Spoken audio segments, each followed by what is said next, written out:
आसमान में काले घने बादल छाए हुए थे और जोरों से बिजली कड़क रही थी।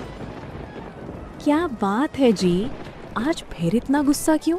और ये क्या, आप तो पूरे भीग गए हैं। क्या करूं? क्या तुम बाहर देख नहीं रही हो? ये कमबख्त बारिश तो रुकने का नाम ही नहीं ले रही।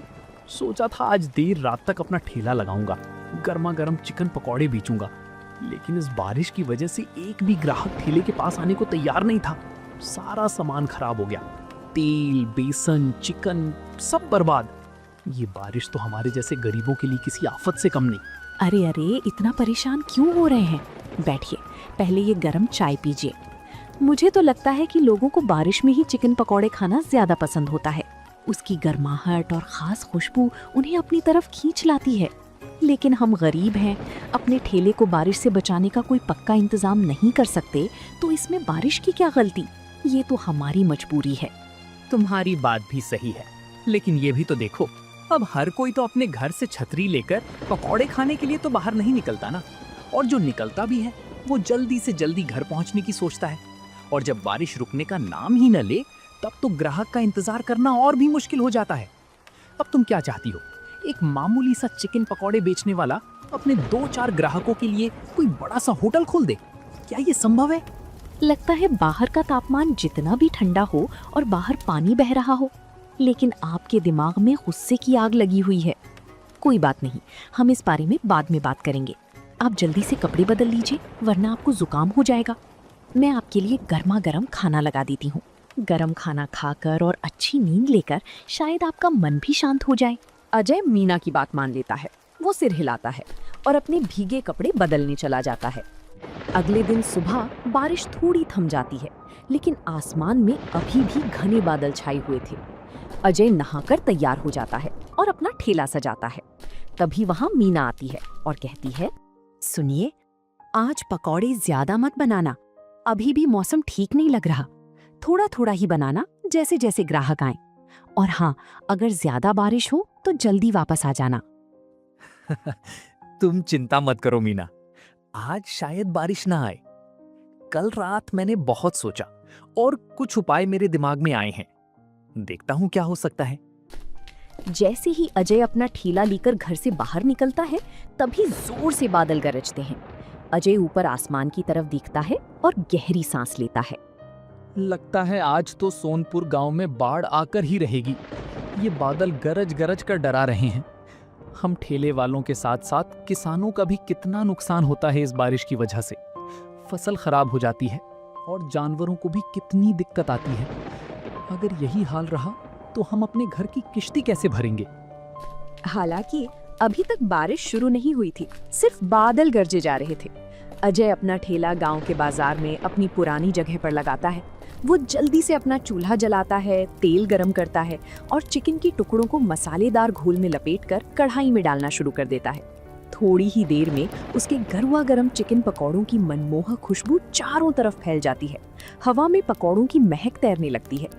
एक औरत, नंदिनी, जो छतरी लेकर बाजार से गुजर रही थी, खुशबू सूंघकर अजय की ठेले की तरफ खींची चली आती है।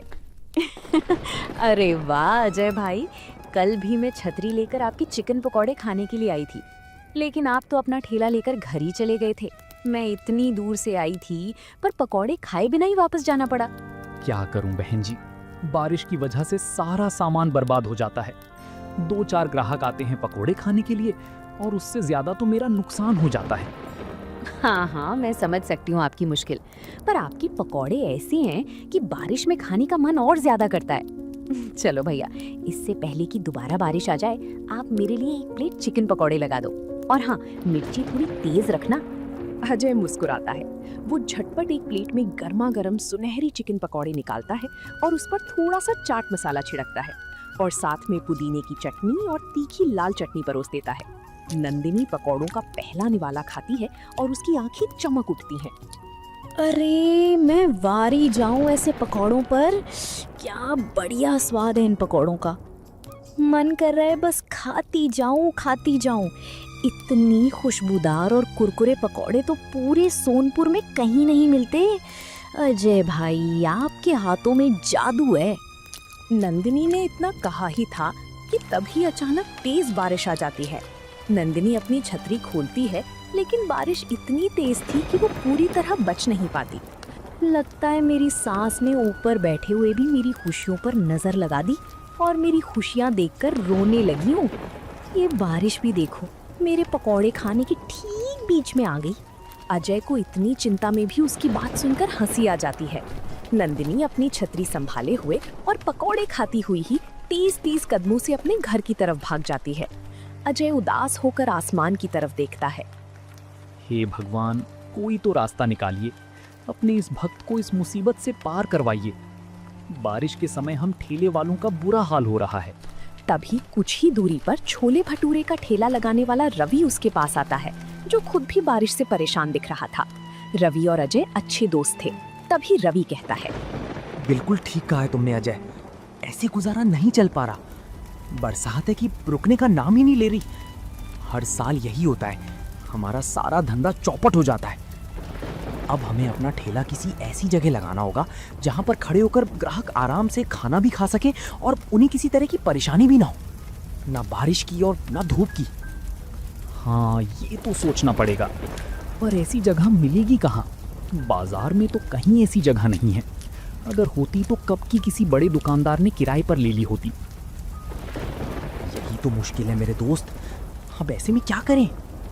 तभी अचानक अजय को एक सुझाव आता है और वो कहता है, रवि, मुझे एक उपाय सूझा है। अगर हम सब मिलकर एक बड़ा सा तिरपाल लगा लें तो? तिरपाल? कैसे और क्यों? सुनो, अगर हम सब ठेले वाले अपने अपने ठेले को एक लाइन में लगाएं और ऊपर से एक बहुत बड़ा तिरपाल खींच दें, तो कोई भी नहीं भीगेगा, ना ग्राहक ना हमारा सामान, और इससे किसी का सामान खराब भी नहीं होगा। पर उसमें तो बहुत पैसे लगेंगे अजय, और ना जाने बाकी ठेले वाले इस बात के लिए तैयार होंगे भी या नहीं। सबको एक साथ लाना मुश्किल होगा। कोई सोचेगा मैं क्यों पैसे लगाऊं। तो एक काम करते हैं, तू और मैं मिलकर एक बड़ा तिरपाल लगा लेते हैं। जितने पैसे लगते हैं आधे आधे कर लेंगे। बाकी अगर लोगों को लगेगा कि इससे फायदा हो रहा है तो वे अपने आप ही हमारे साथ आते जाएंगे। हमें देखकर उन्हें भी प्रेरणा मिलेगी। और अगर नहीं भी आते तो कम से कम हम दोनों का तो काम चलेगा। क्या कहते हो? बात तो तुम्हारी सही है। अगर हम दोनों मिलकर शुरुआत करें तो शायद बाकी भी जुड़ें। ठीक है, मुझे मंजूर है। चलो पता करते हैं कि सबसे बड़ा और मजबूत तिरपाल कहाँ मिलेगा और कितने का मिलेगा। अगले दिन सुबह बारिश हल्की थी। अजय और रवि मिलकर बाजार से तिरपाल खरीद कर लाते हैं। शाम को उन्होंने गांव के बाजार से थोड़ा हटकर एक ऐसी जगह ढूंढी जहां आसपास कोई पक्की दुकान नहीं थी। रात भर मेहनत करके बांस के खंभों और मजबूत रस्सियों की मदद से उन्होंने उस बड़े तिरपाल को अपने अपने ठेले को जोड़कर लगा लिया, जिसके नीचे उनके दोनों ठेले आसानी से आ गए। अगले दिन सुबह जब अजय और रवि अपना ठेला इस नए ठिकाने पर लगाते हैं तो थोड़ी देर में ही बारिश शुरू हो जाती है। लेकिन इस बार वे और उनके ठेले सूखे थे। उनके नीचे एक छोटी सी जगह बन गई थी जहां ग्राहक भी खड़े होकर आराम से खाना खा सकते थे। तभी अजय के ठेले पर एक ग्राहक आता है और कहता है, अरे वाह भाई, ये तुमने बहुत अच्छा काम किया है। अब कम से कम जो तुम्हारे पकौड़े खाने के लिए आएगा वो भीगेगा तो नहीं, और मुझे भी अब भागना नहीं पड़ेगा। मैं तो इसी बात से परेशान था कि बारिश में पकौड़े कैसे खाऊं। तभी लगाया है भाई, ताकि आप लोगों को परेशानी ना हो, वरना मेरे पकोड़े भी खराब होते थे और आप लोगों को भी बारिश में खाना मुश्किल हो जाता था।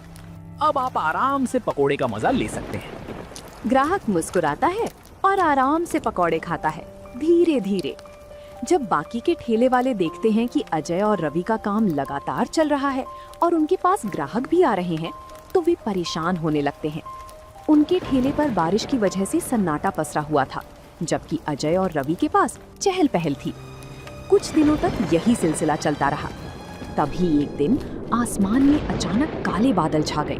हवा तेज चलने लगी और देखते ही देखते एक बहुत तेज आंधी आ गई। आंधी इतनी तेज थी कि अजय और रवि का लगाया हुआ तिरपाल जोर जोर से फड़फड़ाने लगा और फिर एक झटके में उड़ गया और बांस के खंभे भी टूटकर इधर उधर गिर गए। अजय भाई, जल्दी अपना ठेला समेटो और घर जाओ, वरना सब कुछ खराब हो जाएगा। ये आंधी तो बहुत तेज है, अगर कुछ उड़कर तुम्हें लग गया तो घायल हो जाओगी। जल्दी। अजय और रवि घबरा जाते हैं। वे किसी तरह अपने अपने ठेले को संभालते हैं और जितना सामान बच सकता था उसे समेटकर घर की तरफ निकल जाते हैं। रात को अजय को चिंता में नींद नहीं आती और वो बिस्तर पर करवटी बदलता रहता है। तभी मीना उसे देखती है। आखिर ऐसे कैसे काम चलेगा मीना? कभी बारिश की वजह से सामान खराब हो जाता है, कभी ग्राहक नहीं आते, और आज तो आंधी में मेरा ठेला और तिरपाल दोनों बर्बाद होते होते बचे। हमने इतनी मेहनत की थी, इतने पैसे लगाए थे, सब एक झटके में खत्म हो गया। आप हिम्मत मत हारो जी, हर मुश्किल के बाद कोई ना कोई हल निकलता ही है। आप बस भगवान पर भरोसा रखो, सुबह होने दो, फिर सोचेंगे। अजय मीना की बात तो सुनता है, पर उसकी चिंता कम नहीं होती। वो ऐसे ही चिंता में सुबह तक जागता रहता है। और अगली सुबह बारिश तो थमी हुई थी, लेकिन आसमान अभी भी काले बादलों से ढका हुआ था। अजय अपना ठेला लेकर जाने की तैयारी कर रहा था। तभी उसकी पत्नी मीना उसे रोकती है। अजी, ये आप क्या कर रहे हैं? जब आपको पता है कि कई दिनों से कितनी बारिश हो रही है और आंधी भी आई थी, तो ठेला लेकर जाने की क्या जरूरत है? कुछ दिन आराम कर लीजिए, आपकी सेहत पहले है। ठेला लेकर नहीं जाऊंगा तो घर की किस्त कैसे भरूंगा? घर में राशन कहां से आएगा? मैं ऐसे खाली नहीं बैठ सकता, कुछ ना कुछ तो करना ही होगा। अजय ये बोलता है और उसके बाद अपना ठेला लेकर चला जाता है। लेकिन आज भी कुछ दूर चलते ही तेज बारिश शुरू हो जाती है। अजय को कुछ भी समझ में नहीं आता कि वो कहाँ जाए, क्योंकि अब तो उसके पास तिरपाल भी नहीं था। वो इधर उधर देखता है। तभी उसे कुछ ही दूरी पर एक बहुत घना बरगद का पेड़ नजर आता है। वो पेड़ इतना विशाल था कि उसकी शाखाएं दूर दूर तक फैली हुई थीं और उसके पत्ते इतने घने थे कि उसके नीचे बारिश की एक बूंद भी नहीं गिर रही थी। अरे वाह, इस पेड़ के नीचे तो बिल्कुल भी बारिश का एहसास नहीं हो रहा। और ये पेड़ इतना घना है कि इसके नीचे कम से कम 10 लोग खड़े होकर आराम से पकौड़े खा सकते हैं। ये तो मेरे लिए भगवान का दिया हुआ वरदान है। अजय तुरंत अपना ठेला उस बरगद के पेड़ के नीचे लगाता है। पेड़ की घनी पत्तियों ने उसे और उसके ठेले को बारिश से पूरी तरह बचा लिया था। पहले 1-2 दिन तो उसके पास ग्राहक थोड़े कम आते हैं, क्योंकि ये बाजार से थोड़ी दूर था। लेकिन धीरे धीरे जब ग्राहकों को पता चलता है कि अजय अब उस बरगद के पेड़ के नीचे पकौड़े बेच रहा है, तो ग्राहक उसके पास चिकन पकौड़े खाने के लिए आने लगते हैं। ये पेड़ गांव के बाजार से कुछ ही दूरी पर था, इसलिए लोगों को आने में ज्यादा परेशानी नहीं होती थी, बल्कि इसकी खुशबू ही लोगों को खींच लाती थी। एक दिन कुछ ग्राहक उसके पास आते हैं। अरे वाह अजय भाई, तुमने तो कमाल कर दिया। इस पेड़ के नीचे ना ही धूप लगेगी, ना ही सर्दी और ना ही बारिश। ये तो बहुत अच्छी जगह है। अब हम कभी भी आराम से आपके पकौड़े खा सकते हैं। हाँ भाई, कुछ भी कहो, इस पेड़ के नीचे तो अलग ही आनंद आ रहा है। ठंडी हवा चल रही है और गर्मा गर्म पकौड़े, मजा ही आ गया। ये जगह तो बाजार से भी बेहतर है और यहाँ शोर शराबा भी कम है। उस बरगद के पेड़ के पास और भी बरगद के पेड़ थे, जिससे वो पूरा इलाका शांत और छायादार रहता था।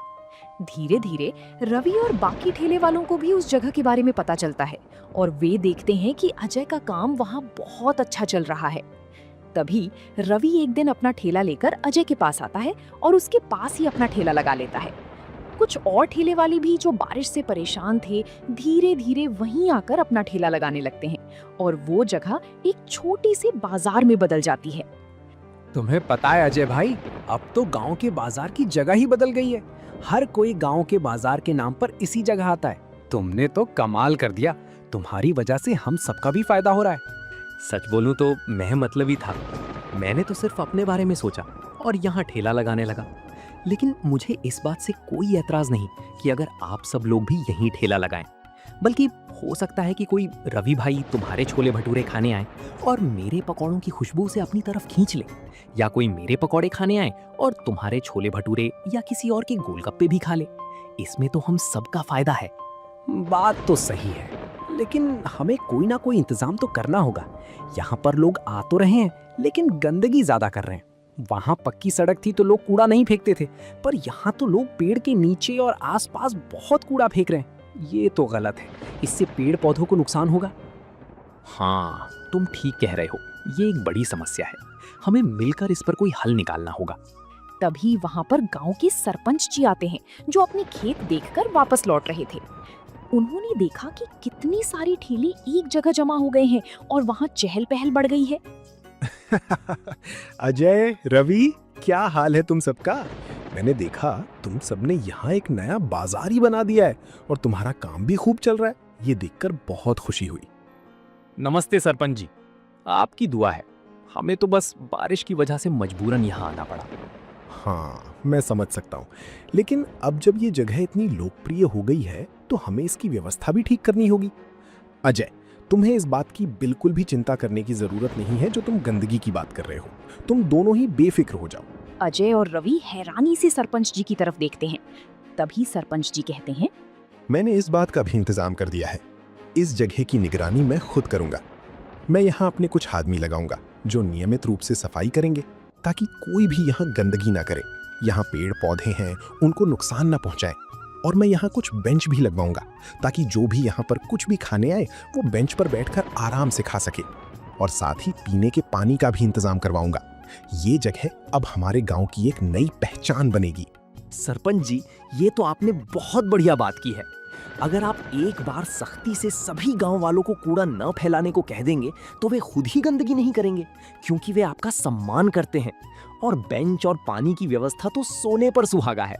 सरपंच जी, आपने तो हमारी सारी मुश्किलें ही हल कर दी। आपका बहुत बहुत शुक्रिया। इस तरह बारिश में चिकन पकोड़े बेचने वाला अजय जहां पहले बारिश से चिढ़ा करता था, उसी बारिश ने उसकी पूरी जिंदगी को बदल कर रख दिया। अब वो बारिश से बिल्कुल परेशान नहीं होता था, क्योंकि उसके पास एक ऐसा समाधान था जिससे अब बारिश सिर्फ उसे फायदा कर सकती थी, कोई नुकसान नहीं। वो जान गया था कि हर मुश्किल अपने साथ कोई ना कोई अवसर भी लाती है, बस उसे पहचानने की जरूरत होती है। तो दोस्तों, आप लोगों को ये कहानी कैसी लगी कमेंट करके जरूर बताएं, और ऐसी कहानियों को देखने के लिए वीडियो को लाइक करें और चैनल को सब्सक्राइब करें।